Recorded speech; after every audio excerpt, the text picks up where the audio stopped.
Right, welcome back to the Survival Debrief. I'm Stephen Kelly, your host. As you all know, I've just retired after 23 years serving in Commando forces, specialised in all different environments, getting dropped off in jungles, deserts, Arctic environments. And as you know, I took on the UK's Naked Alone Racing to Get Home, which is an extreme survival challenge. And I was lucky enough to take on Naked and Afraid not once, but twice. And I'm so happy today we've got another military personality here, which is Kerra Bennet. How are you, Kerra? You okay? I'm great. How are you, Steve? Yeah, good, good. This is me retirement now. I only retired about 2 weeks ago from the military, so I'm trying to fill my time up with doing other things. So I'm here today doing this. Oh my God. Well, congratulations. That's such a huge thing. Yeah, it went like that, crazy. Yeah, I don't feel like I'm old enough today. I've done 23 and a half years in Commando that's Forces. insane. I know. I was thinking the other day that I've been out longer now that I was in the military, which seems bizarre to me. Wow. Wow. Yeah. Right, so anyway, Kerry, this is a podcast which I've set up so we can talk to survivalists, so the fans can see what goes on behind the scenes and how you end up on Naked and Afraid and what happened, what didn't hit the camera. So the first question I always ask is, how the hell did you end up naked in Africa with Matt Garland? Where did this come about? How did you apply and why did you apply? I know. Okay. Well, crazy enough, this was never an adventure I was looking for. I never applied.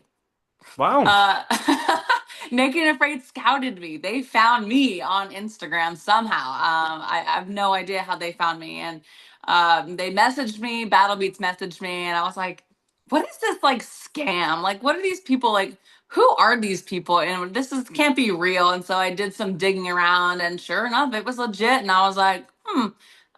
So yeah, they scouted me. I talked to the people at Battle Beats or Metal Flower, sorry, and they originally scouted me for not Naked and Afraid, but for like a dating spin-off version of their show, which I now think might have been Naked and Afraid of Love. Yeah, yeah. But it was like it was in the infancy stages, so I'm sure it changed a lot over however many months it took them to like find people for this particular show. But yeah, so originally they scouted me for some dating version.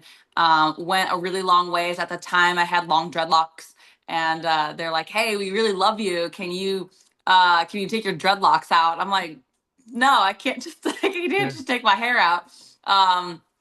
But they were like, you know what? Like, we really love you. You don't exactly have the look we're going for the dating show, but would you be interested in Naked and Afraid proper? And I just said, well, I guess why not? So here I am.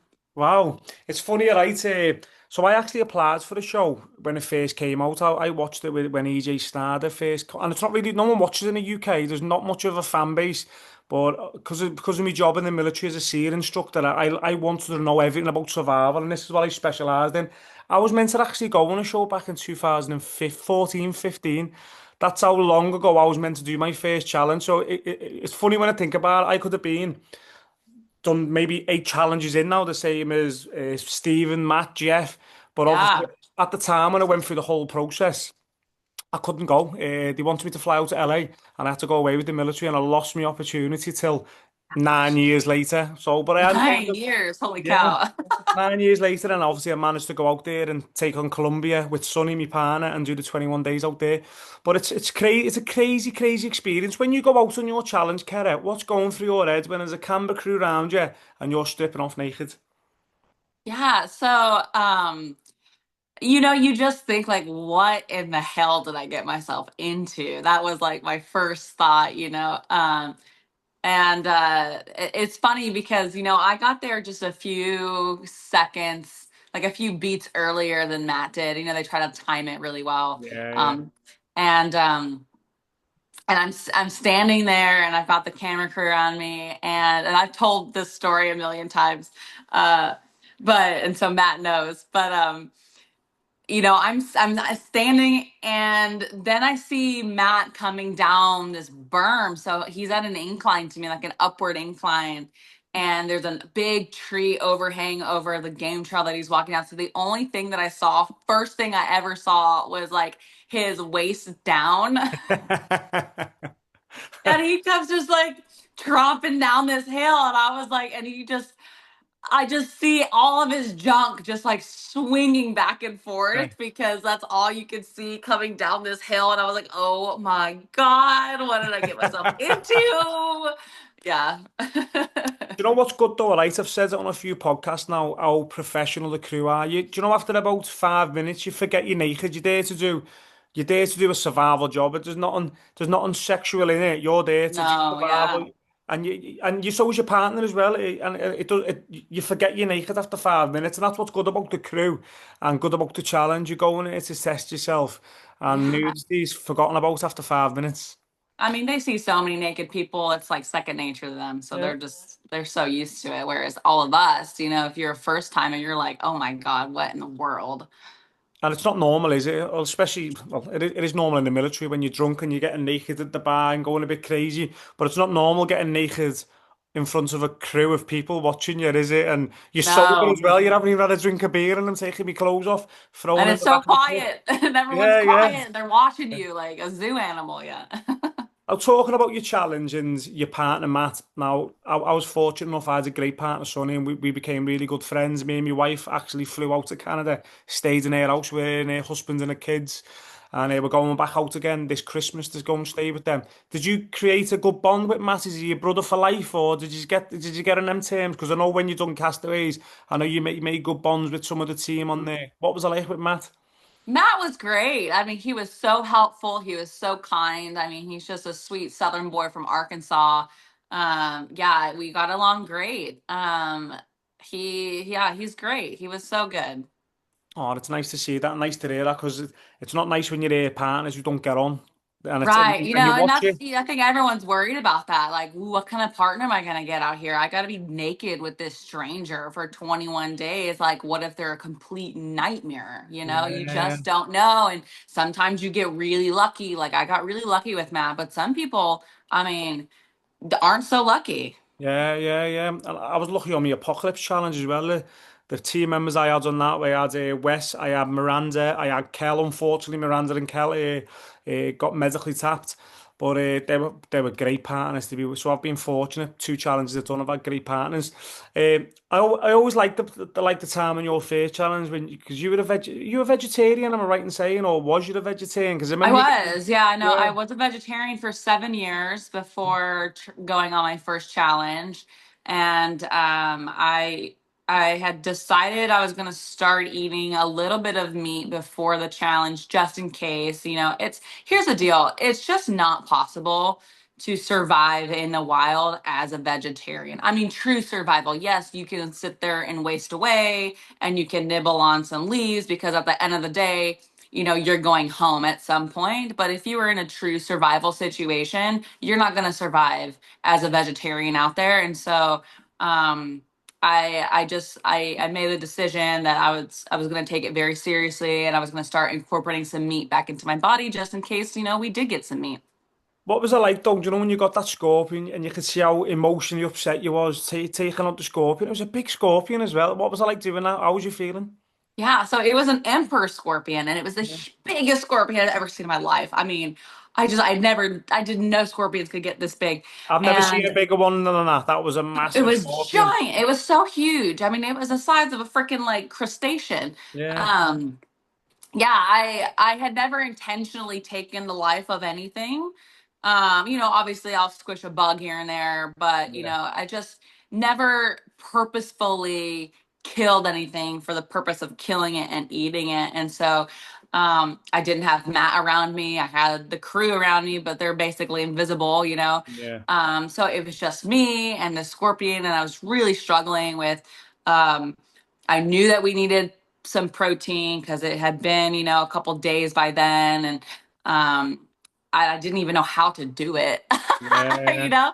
And so in hindsight now, I'm like, okay, now I know how to properly kill a scorpion without yeah, like completely butchering it. But no, it was really emotional for me, and I know a lot of people laugh, and I can see that it's a funny moment for a lot of people, but like for me, in that moment, I mean, I was devastated. Yeah. So, I yeah. mean, I know I cried over Scorpion. People give me shit for it, but it's like, when you're vegetarian and you don't eat meat and then you go and you kill something intentionally for the purpose of eating it, like it's a struggle. Yeah, yeah, and yeah, you're probably thinking of it the wrong way. It shows that you're human, you've got emotions, and and that's what we all have, don't we? And that's how you processed it. Like on my first challenge, it took me a while to catch that iguana. I built that Mm. massive cage, and when I caught the iguana, that made me emotional, knowing I was going to chop its head clean off, and I did. And but when I seen it in the cage, and I thought, oh, I'm heartbroken now, and but I was starving, and so was Ah. Sonny, my partner, and you've got to do what you got to do, and that's what we're there for, to push ourselves out the boundaries. What did Matt say when you brought it back? 'Cause he was quite nice when obviously we only see snippets on the show, and I remember when you give it to Matt and he was nice and calm because he's seen how emotional you were. Did he actually eat it? It looked like he just put it on the floor and it was like he was scared to eat it. No, we did eat it. Yeah, no, he Yeah. was very kind. I think he was a little bit confused at first, and then quickly realized what the situation was. Yeah. He was very comforting, and yeah, he was just, yeah, he was very very sweet about it. But no, we did end up cooking it, and we did end up eating it. And it tasted like crab. It Yeah. tastes like crab meat. Yeah, yeah, yeah. I had quite a lot of scorpion, me and Sonny, when we were in Colombia and when we were in Mm. Africa. Me and Wes Harper were constantly. You didn't see much of it. I don't think you see us eat any scorpions on Apocalypse, but we were eating them all the time, going through the holes, digging them out, like eating little chicken nuggets. And that was a nice bit of scran when I was out there in Africa, a good bit of scran on the go.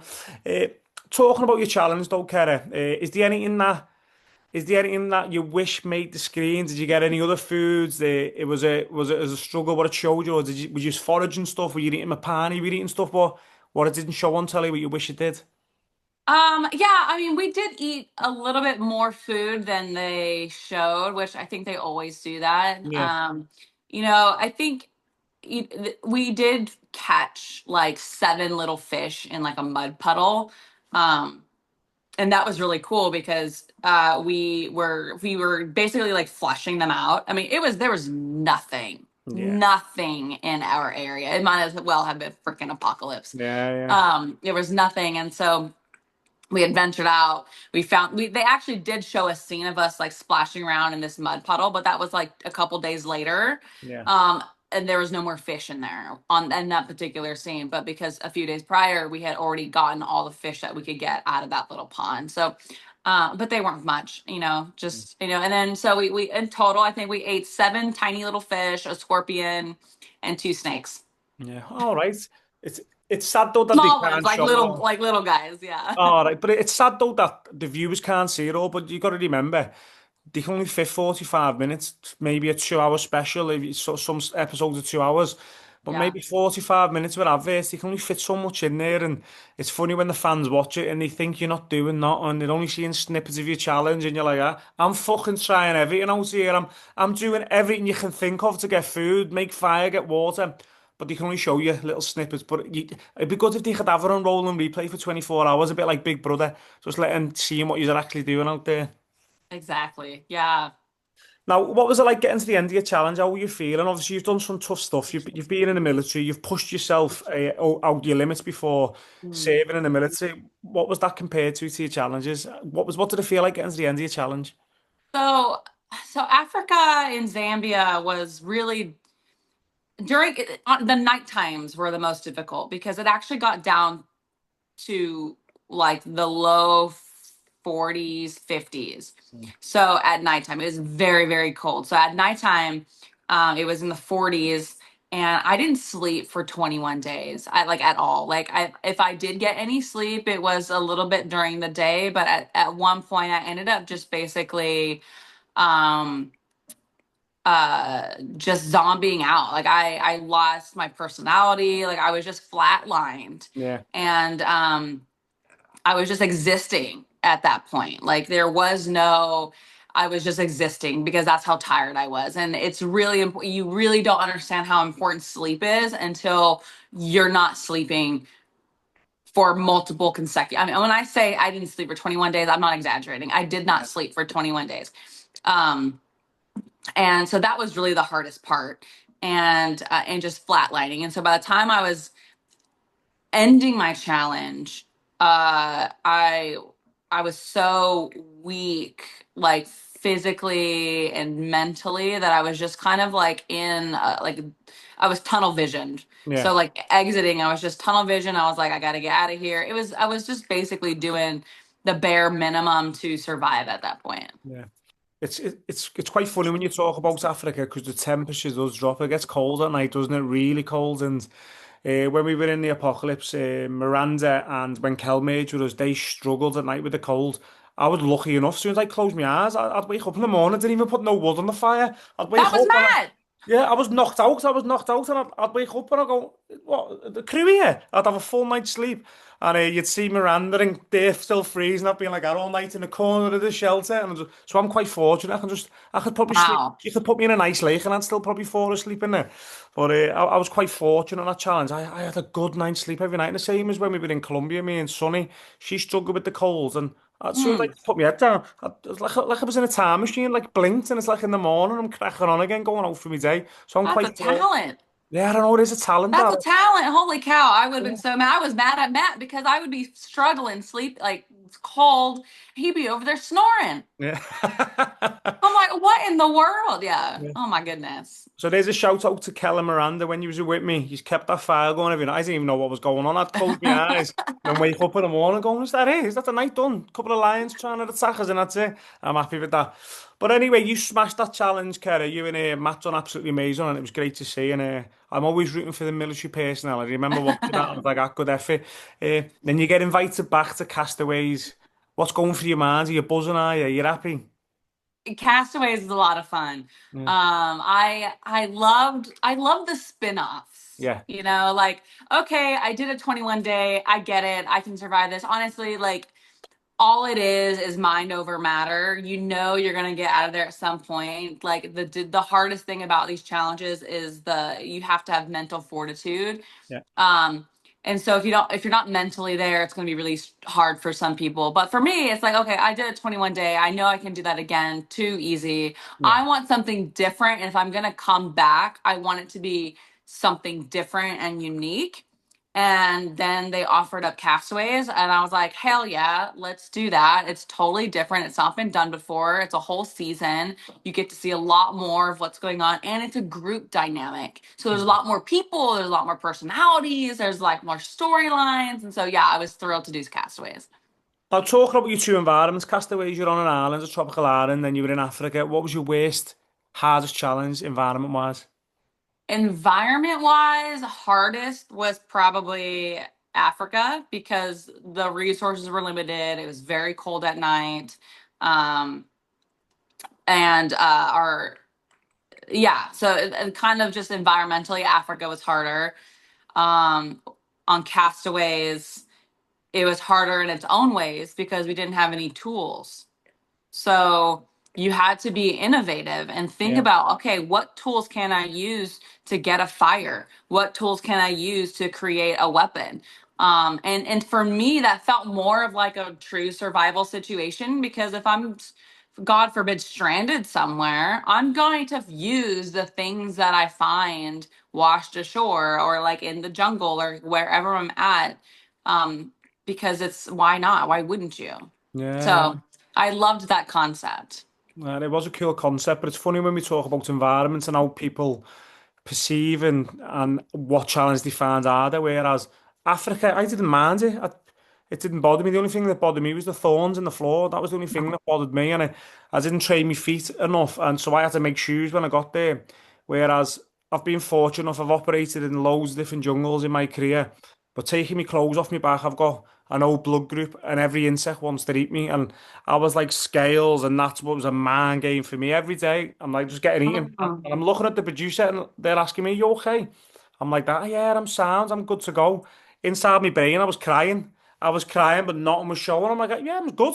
I'm It's good. yeah, it's different for it's hard. Every location is difficult for its own reasons. Like the bugs, oh my God, were freaking terrible on Castaways. I mean, they were awful. I mean, and they unfortunately because it would have made a much better scene, but um the chitras there, we a night two, we were completely the whole island was swarmed with them. I think they spawned. It was a full moon and it was so bad that like several of the girls there like wanted to tap out night two. Wow. It was so bad. Nobody slept. You couldn't you couldn't lay down. Like the chitras, as soon as you stopped moving, they were on you. So all night, nobody slept. Me, Bulant, Naeem, we were up 24 hours, standing up in the Yeah. middle of the night, swatting these chitras around. We started to hallucinate. We started to hallucinate because we were so tired of fighting off these chitras. They were so, so bad. And they didn't really show that at all. I Yeah. mean, it was a couple times like me, Bulent nearly fell over because we thought we were grabbing onto something. Because I thought I saw a chair. Like it was crazy. Wow, wow. And the Yeah, insects are relentless in a jungle, tropical environment. You just constantly want blood all day, constant. every day. And it's hard to explain how bad insects are to the average viewer. You need to get out there, take your top off, take your clothes off and go and stand in the jungle for half an hour and let me know how you feel in and let me know if you're going to be happy building your shelter, collecting firewood and all that type of stuff. But talking about your partners on that challenge, Kerem, Naeem and Blunt, what was it like working with them? Because I know Blunt, he's very blunt and he's straight down the line. I'd love to meet that guy. And Naeem, he seems like a cool guy. What was it like working with them? They were great. Boulant, as like I said in Castaways, Boulant was my jungle dad. Yeah, He was so great. We got along great. Boulant, he was also in the military. yeah, Um, so we really connected that way as well. But yeah, people people always have these stories about these legends, right? Belen, how he is who he is, like suck it Kate and like all these things, right? But like I don't know, I think I'm probably considered like a snake charmer. yeah, I can get along with like these quote unquote villains really well. yeah, uh I mean, I was able to get Boulen to hug me on camera 3 times and yeah, smile, which is yeah, like unheard of, right? I think we just understood each other, and I'm also just a sponge. I love learning from people who have done it, more times than me. They always have something to share, and I'm forever a student. And then Naeem, I mean, he's just such a nice guy. Also incredibly smart, very, very helpful. He's ready to jump in and do what he needs to do. Yeah, so I mean, I was very happy with my two partners that I got partnered up with. Their dynamic was a little touch and go at yeah. times, but for the most part, I mean, we all got along great. Yeah, it was good watching your team. And I remember Bulun's you've got the armadillo, didn't you? He did get the armadillo. Yeah. Yeah, we got the armadillo. I mean, in true uh, Bulent form, the barehanded killer. Barehanded, yeah. Yeah, got that armadillo. There were just so many cool moments on that show, specifically with our team that I wish they would have shown. Um, there was a moment that, Boulant, he was so kind, and I don't understand why people don't see that.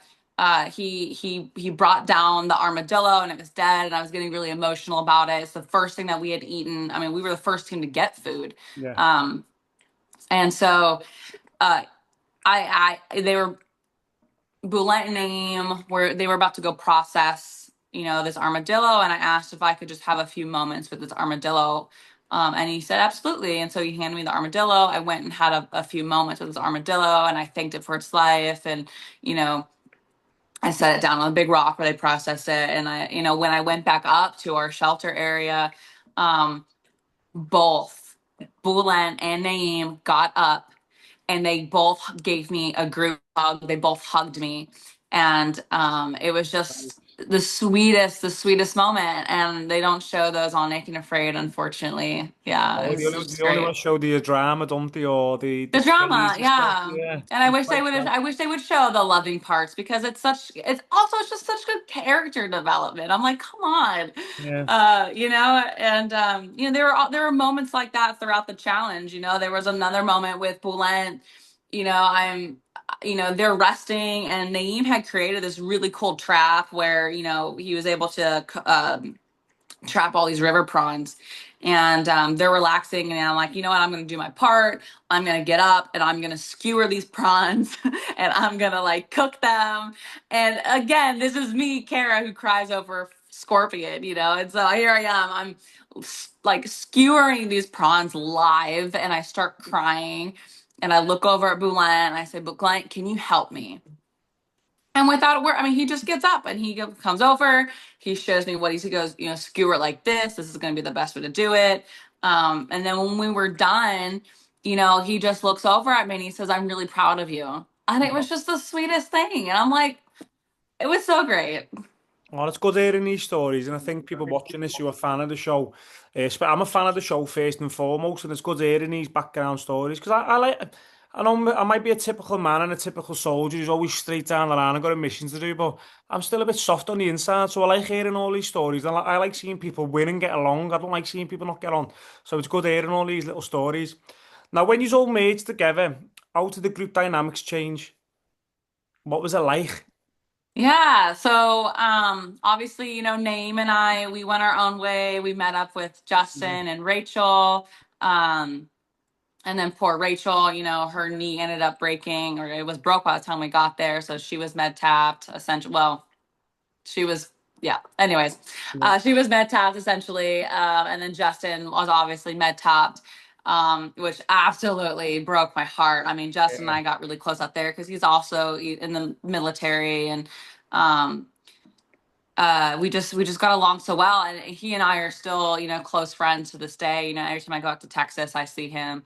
But so finally, all of us get back together. We meet up with Andrew and Patrick and Blunt and Heather. And um, I remember that day because it was the day that they sent Justin home.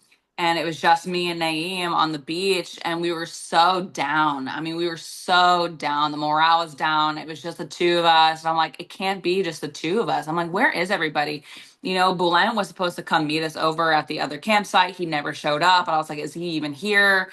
Um, and we're on the beach at our little day camp, and all of a sudden I think I must have heard Patrick first or somebody, and I like perked up and I look at Naeem and I was like, I hear people.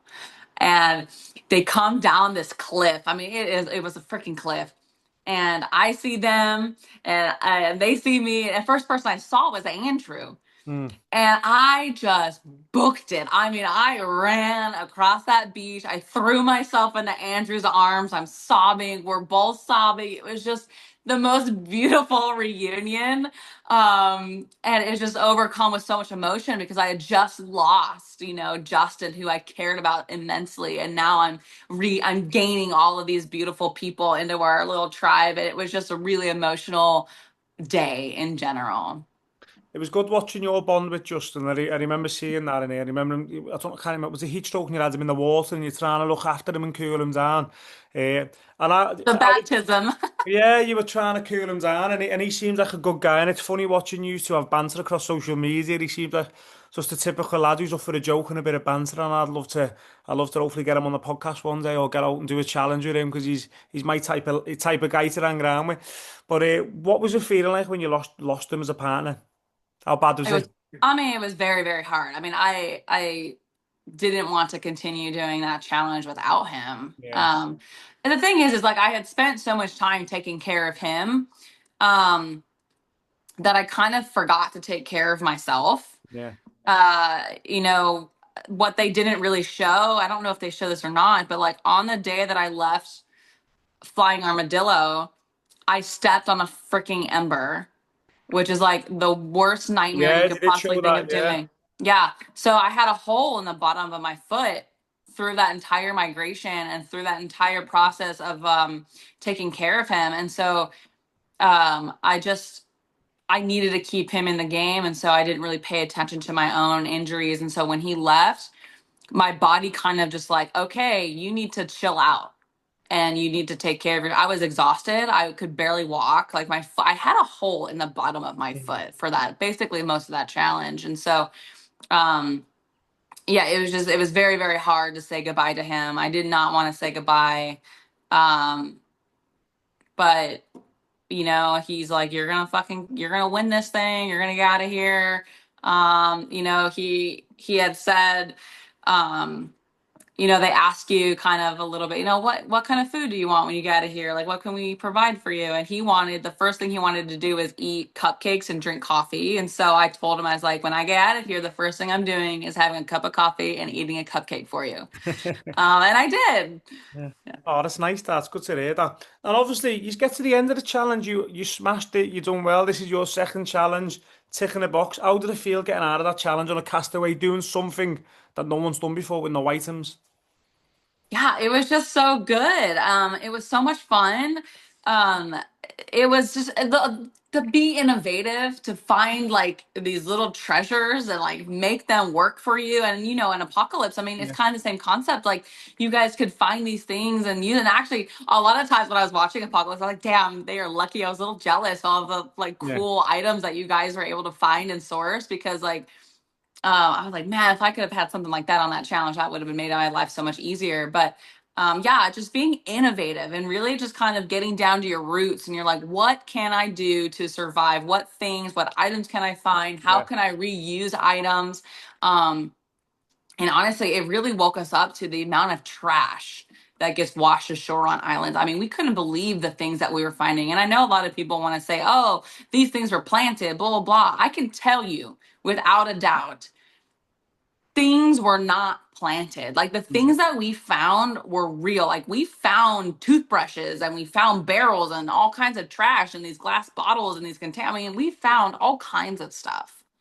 Wow, wow. And it was a great challenge. And obviously, Apocalypse is near enough the same version of it. Obviously, we took items in there, but it was near enough the same type of version, just a bit longer.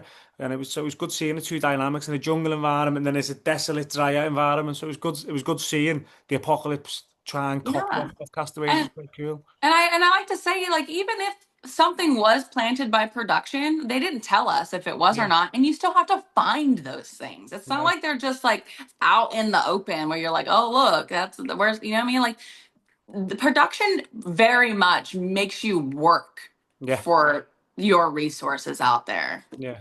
Yeah, and Yeah. it's a TV show as well. You've got to do stuff on there, or if it's real survival, you're just sitting in your shelter, putting out a few fishing lines and sitting there. But it's a TV show ultimately, which puts us in these scary and crazy situations.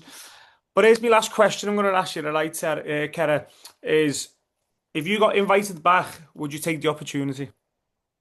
If it was the right opportunity, I would go back. Yeah. Oh, look at that. So if anyone from productions here, Kerra is ready to rock and roll. But yeah, if you've got any fans watching this now and they want to follow you, whereabouts across social media could these follow you? Yeah, my Instagram is where I'm most active. So you can find me on my Instagram page. And then I do have a TikTok. It's not anything substantial. So like Instagram is really the page. My Facebook page, I kind of interact a little bit on the fan pages, but for the most part, my Instagram page is where you can follow along for all the things. And what's your handle across social media so they can find it? Yeah, it's you can just find me at Kerra Bennet on Instagram or my handle is at k.err.a. So go and check Kerra out. Amazing survivalist, great to watch, and hopefully we see you back in future episodes. It'd be good to see you back. Kerra, I want to say thank you very much for taking your time out and chatting away to me. It's been an absolute pleasure, and I loved hearing all the little background stuff. So it's been absolutely amazing. I want to say thank you very much. Thank you so much. I'll see you on the flip side. Yeah, and everyone watching this now, make sure you all go and give Kerra a follow. Make sure you like, comment, subscribe, and give this channel a little share. But thank you very much for all the support, and I'll see you all soon. Thank you very much.